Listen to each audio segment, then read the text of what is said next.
మత్తయి సువార్త 3:8. మారు మనస్సుకు తగిన ఫలము ఫలించుడి. మారు మనస్సు, రిపెంటెన్స్, పశ్చాత్తాపం. ఇది క్రైస్తవునిగా దేవుని బిడ్డకి ప్రతిదినం కూడా అవసరం. యేసుప్రభు వారు మార్కు సువార్త 1:15 కాలము సంపూర్ణమై ఉన్నది, దేవుని రాజ్యము సమీపించినది, మారు మనసు పొంది సువార్త నమ్ముడని చెప్పుచు దేవుని సువార్త ప్రకటించుచు గలిలయకు వచ్చెను. మారు మనసు అనేది వెరీ బేసిక్. దేవుని సువార్త ఎవరికంటే మారు మనసు పొందుచు దేవుని సువార్త నమ్మండి అని చెప్తున్నాడు. మారు మనసు అంటే మతాన్ని మార్చుకునేది కాదు. మారు అనగానే గబాల కొంతమంది కన్ఫ్యూజన్ అయ్యేట అట్లా అవ్వద్దు. అది పశ్చాత్తాపం. నువ్వు చేసిన పాపాన్ని బట్టి చింతించటం, నీ గర్వాన్ని ఒప్పుకొని సాత్వికుడిగా మారటం. రక్షణ లేని నీవు నీ జీవితంలో నీ సొంత శక్తి ద్వారా రక్షణ పొందలేవనే దానికి ఒక నిర్ణయానికి రావటం, తగ్గింపు. నీవు చేసిన పాపాల నిమిత్తము పశ్చాత్తాపడటం, ఏడవటం. లోకం వైపు నువ్వు చూస్తున్న నీవు దేవుని వైపు చూడాలనే తీర్మానం తీసుకోవటం. లోక విషయాల గురించి ఆలోచించే నీవు ఈ లోకము దాని ఆశ గతించిపోతుందని ఎరిగి పరలోక సంబంధమైన విషయాల గురించి ఆలోచించాలనే తీర్మానం తీసుకోవటం. ఒకప్పుడు దొంగవైన నీవు నీ చేతితో నెమ్మదిగా పని చేసుకొని దొంగతనం చేయకుండా జీవించటం. ఒకప్పుడు శరీరేచ్ఛలతో వ్యభిచారంలో తిరిగిన నీవు యవనస్తుడు అయితే నెమ్మదిగా పెళ్లి చేసుకొని కట్టుబాటుతో జీవించటం.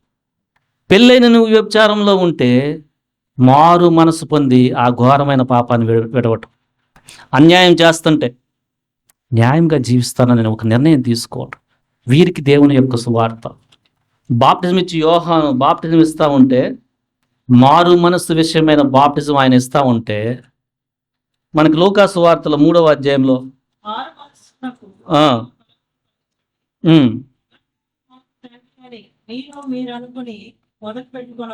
ఇక్కడ మారు మనసుకు తగిన ఫలాలు ఫలిస్తేనే మీకు రక్షణ అని చెప్తున్నాడు. అబ్రహామును మాకు తండ్రి అని ఏదో గర్వంగా చెప్పుకోవడం కాదు. నేను పుట్టుకతోనే క్రైస్తవుని యొక్క కుటుంబంలో పుట్టాను, నాకు చెప్తావా అనే గర్వం కాదు. మారు మనసు, న్యాయం కనపడాలా అని చెప్తూ కొన్ని ఎగ్జాంపుల్స్ చెప్తున్నాడు ఇక్కడ. వాళ్ళకి అయితే ఏం చేయాలంటున్నారు 10వ. అందుకు జనులు, అలాగైతే మేమేమి చేయవలనని అతను అడగ్గా, 2 అంగీలు గలవాడు ఏమీ లేనివాడికి ఇవ్వండి, ఆహారం గలవాడు అలాగనే చేయవలను. తర్వాత సుంకర్లు బాప్టిజం తీసుకుంటానికి వస్తే మేమేం చేయాలనంటే, ఎక్కువ పన్ను విధించద్దు, తీసుకోవాల్సినంత పన్ను ట్యాక్స్ తీసుకోండి. ఇవన్నీ కూడా మారు మనసు పొందిన వ్యక్తి జీవితంలో కనపడేది. జక్కయ్య రక్షణ పొందక మునుపు లూకా సువార్త 19వ అన్యాయముగా డబ్బులు వసూలు చేసిన వ్యక్తి, అయ్యా నేను తీసుకున్న వాళ్ళకి తిరిగి ఇస్తున్నానని కొంత ధనం కలిపి కూడా ఇచ్చాడు. అది తనకి మారు మనసు ద్వారా వచ్చిన ఫలం. సో నీలో మారు మనసు ఉంటే అది నీకు క్రియల్లో కనిపిస్తుంది. రక్షణ పొంది నువ్వు మారు మనసుతో జీవిస్తున్నావా, పశ్చాత్తాపంతో, ఫలాలు కనిపిస్తున్నాయా? మారు మనసు అనేది నువ్వు దినదినము కూడా 15వ 31 కొరింథీయులకు రాసిన పత్రిక. సహోదరులారా, మిమ్మల్ని గూర్చి నాకు కలిగి ఉన్న అతిశయంతో తోడు నేను దినదినము చనిపోవచ్చున్నాను అని చెప్పుకుంటున్నాను. దినదినం చనిపోయే అనుభవం వస్తుంది నీకు స్వయానికి. అంటే మారు మనసు ఒకప్పుడు బాప్టిజం తీసుకునేటప్పుడు కొంతమంది పొందుతారు, అది 5 రోజులు ఉంటుంది కొంతమంది జీవితంలో. ఇక అంతా నాకు తెలుసని ఆడంబరాల వైపు వెళ్తారు. అది కాదు క్రిస్టియన్ లైఫ్. దినదినము మనము ఎక్కడైనా సరి చేసుకోవాల్సింది. ప్రభు చెప్తుంటే దేవుని వైపు ఆ విషయంలో తిరగాలి. నీ స్వయం కూడా అడ్డు వస్తుంది. నువ్వు దినదినము నీ స్వయానికి చనిపోవాల్సిన సమయాలు కూడా ఏర్పడతాయి. ఎందుకంటే నువ్వు దేవుని గుణగణాలు కలిగి ఉండటం ఆయన పిలిచిన పిలుపు యొక్క ప్రాముఖ్యత.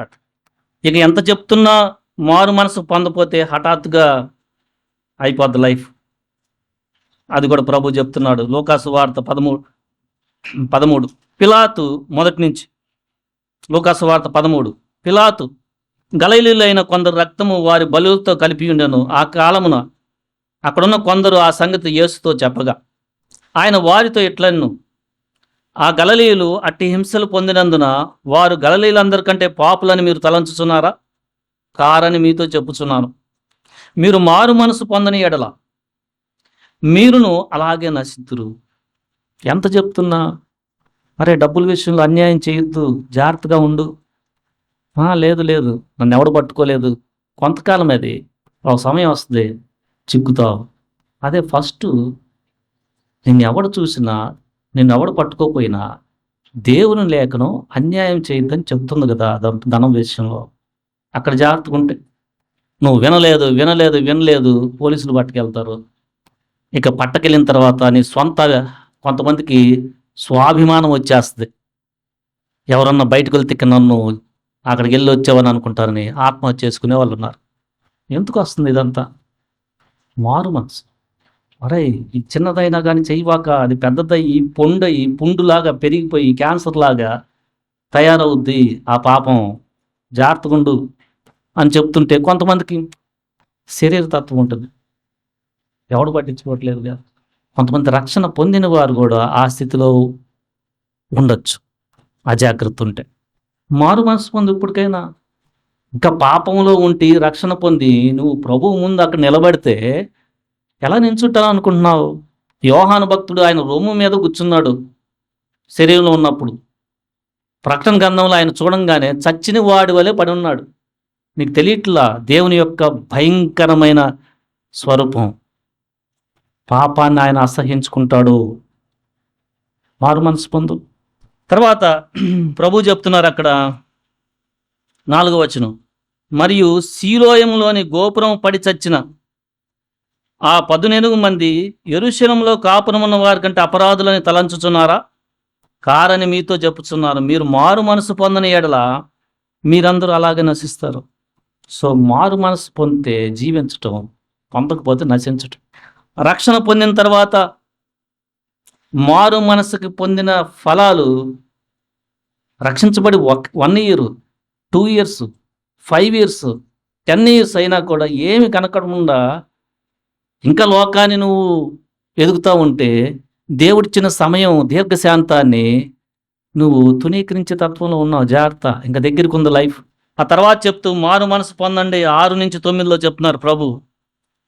మరియు ఆయన వారితో ఈ ఉపమానం చెప్పాను. ఒక మనిషిని ద్రాక్ష తోటలో అంజూపర చెట్టు ఒకటి నాటబడి ఉండెను. అతడు దాని పండ్లు వెతక వచ్చినప్పుడు ఏమీ దొరకలేదు. కనుక అతడు, ఇదిగో 3 ఏళ్ల నుంచి నేను ఈ అంజూరపు చెట్టును పండ్లు వెతక వస్తున్నాను కానీ ఏమీ దొరకలేదు. దీన్ని నరకివేయము, దీనివలన ఈ భూమి ఎలా వ్యర్థమైపోవాలని ద్రాక్ష తోట మాలితో చెప్పాను. అయితే వాడు, అయ్యా, నేను దాని చుట్టూ త్రవ్వి ఎరువు వేయి మట్టుకు ఈ సంవత్సరం కూడా ఉండనిమ్ము, అది ఫలించినా సరే లేని ఎడల నరికించిపోయమని అతనితో చెప్పాను. ఫలాలు చాలా ఇంపార్టెంట్. మారు మనసు తగిన ఫలాలు. కొంతకాలం ఆగుతాడు ప్రభు నీ యొక్క ఆయన దీర్ఘశాంతాన్ని బట్టి, నీ యొక్క అజ్ఞానాన్ని బట్టి. 3 సంవత్సరాలను చూస్తున్నాడు అంజూరపు చెట్టు, ఒక్క ఫలం లేదు.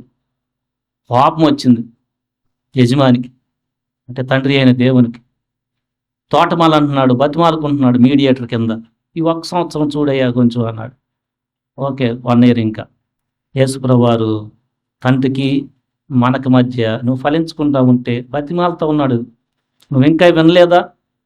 నీ ప్రవర్తన మార్చుకోలేదా? చెట్టు తీసేయటం. యేసుప్రభు వారి యొక్క కృప అడ్డు వస్తుంది. ఇక ఆయన యొక్క కృపకు కూడా ఒక లిమిట్ ఉంది. 1 year అన్నాడు. నీ జీవితంలో ఎంతో తెలియదు. మారు మనసు పొందిన ఫలాలు ఫలించు, అప్పుడు దేవుని నామానికి మహిమ వస్తుంది. మీరు బహుగా ఫలించటం వలన నా తండ్రి నామం మహిమపరచబడుతుందని చెప్తున్నారు లూకాసు వార్త 15:8. సో రక్షణ పొందిన నీవు మారు మనసు విషయంలో అజాగ్రత్త పడద్దు. నువ్వు పాపం చేస్తే డైరెక్ట్గా చెప్పు ప్రభువుతో, అయ్యా నేను పాపం చేసి ఉన్నానని. ఒకవేళ చేస్తే క్షమించు ప్రభు, కండిషన్స్ పెట్టవాక. నీ పాపం నీకు తెలియట్లేదా? ఇంకా స్వభావం మానం. సో లూకాసు వార్త 15వ అధ్యాయంలో తప్పిపోయిన కుమారుడు లాగా ఉండాలి మనం. మారు మనసు అంటే ఆయనకి బుద్ధి వచ్చినప్పుడు 17వ వచనం, నేను లేచి నా తండ్రి యొద్దకు వెళ్ళి తండ్రి, నేను పరలోకమునకును విరోధముగాను నీ ఎదుటను పాపము చేసి తిని, ఇక మీదట నీ కుమారుడని అనిపించుకున్నటకు యోగ్యుడని కాను. అది మారు మనసు. ఆ హార్ట్ వస్తుంది. అంతేగాని నాదేముందో తప్పు, నువ్వు నాకు చెప్పు ఉండాల్సిందిగా, నన్ను ఎందుకు పంపించావు, తెలియనాడికి డబ్బులు ఇచ్చి పంపిస్తావా, అడిగినంత మాత్రాన. ఇట్లాంటి తత్వం కొంతమందికి, పిల్లలకి మూర్ఖత్వం. ఆ మాట అనుకొని నేను తండ్రి వద్దకు వెళ్ళి పోతానన్నాడు. వెళ్ళాడు. వెళ్ళి మళ్ళీ అదే చెప్పాడు. మనం ఈ వచనం 21వ వచనంలో, అప్పుడు ఆ కుమారుడు అతనితో, అంటే తండ్రితో, తండ్రి, నేను పరలోకమునకును విరోధంగాను నీ ఎదుటను పాపము చేసి తిని, ఇక మీదట నీ కుమారుడని అనిపించుకోటకు యోగ్యుడు కాను అన్నాడు. యాక్షన్స్లో చూపెట్టాడు. కొంతమంది యాక్షన్స్లో చూపెట్టరు, ఆలోచన వస్తుంది, ఇక అంతే 2 రోజులు నిలుస్తుంది. మాట చెప్పాలంటే ఎంత మొహమాటమో. నేను అనుకున్నాగా, సారీ చెప్తానికి తప్పు చేసిన దానికి కొంతమందికి అసలు ఎంత మొహమాటమో. ఇక చాలే, ఇంకెందుకు, ఈసారి కానీ చేయలే, ప్రభు ఏమన్నా చెప్పు, ఏం పర్లేదు పర్లేదు చెప్పని ఏమనుకుంటాడు. అది కాదు మారు మనసు. ఆ కుమారుడు, తండ్రి, నీకును పరలోకానికి నేను విరోధంగా పాపం చేశాను అని చెప్తానికి వెళ్తున్నానని వెళ్ళాడు. తండ్రి ఎదురుపడ్డాడు, చెప్పాడు. అది మారు మనసు. సో మనం మన జీవితంలో మారు మనసుకు తగినట్లుగా మన లైఫ్ ఉంటుందా? ఆ చిన్న కుమారుడు మారు మనసు పొందిన వెంటనే తన లైఫ్ మారిపోయింది. ప్రశస్తమైన వస్త్రం తెచ్చి, చేతికి ఉంగరానికి పెట్టి, కాలుకు జోడ్లు తొలగించి ఒక విందు చేయించాడు. అలా ఉంటుంది మారు మనసు పొందితే నీ జీవితం లైఫ్.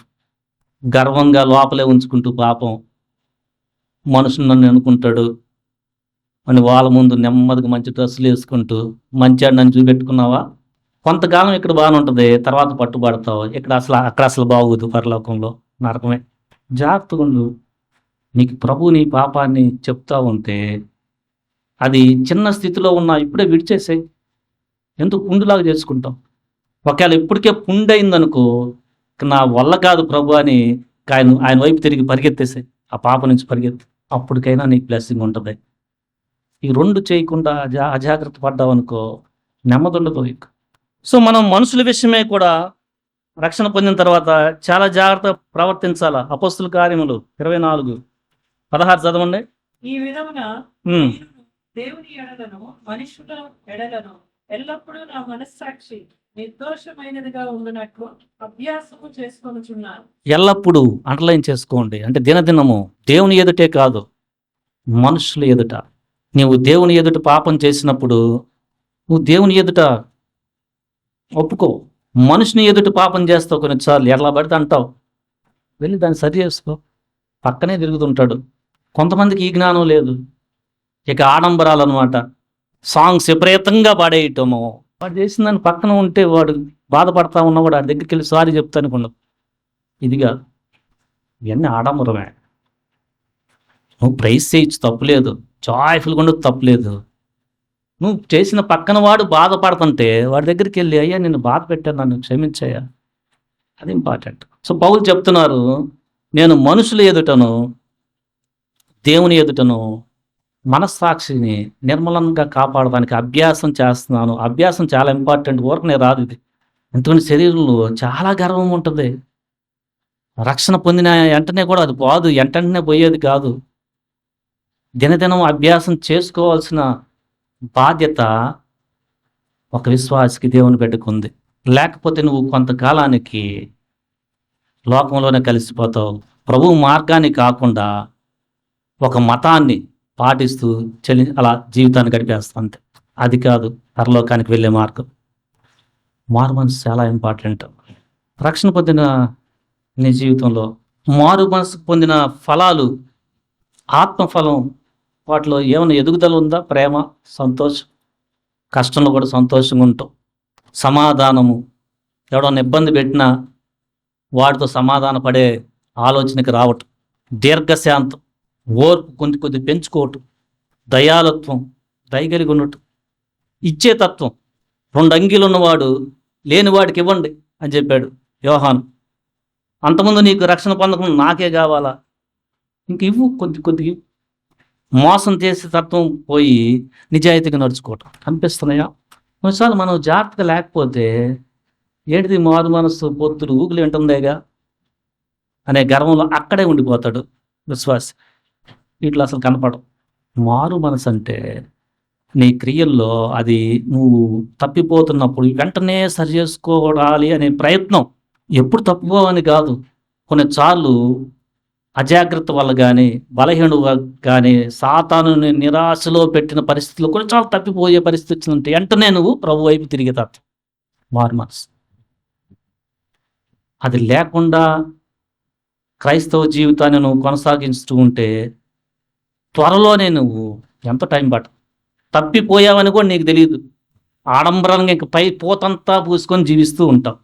బీ కేర్ఫుల్గా ఉండు. మారు మనసు చాలా ఇంపార్టెంట్. రక్షణ పొందని నీవు ఇంకా మాట వింటూ మారు మనసు విషయమే ఆలోచన చేయకుండా కాలాన్ని గడుపుతా ఉన్నావు అనుకో, నీ హృదయం గట్టిగా అయిపోతుంది. ఎప్పుడైనా మాటగా అనిపిస్తుంది. దానివల్ల నీకు ప్రయోజనం శూన్యం, సున్నా.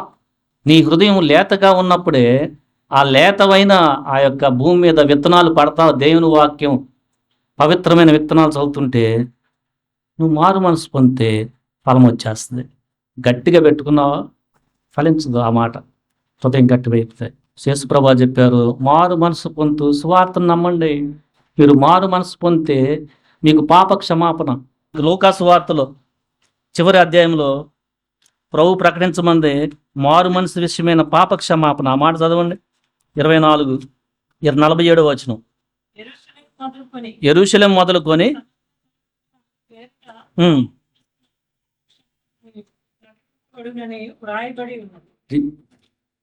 యేసు ప్రభువుని అంగీకరించే విధానంకి మొదటి స్టెప్ ఏంటంటే ఆయన యందు ఆయన సిలువ కార్యాన్ని నమ్మి, అంటే విశ్వాసము, వెంటనే మారు మనసు.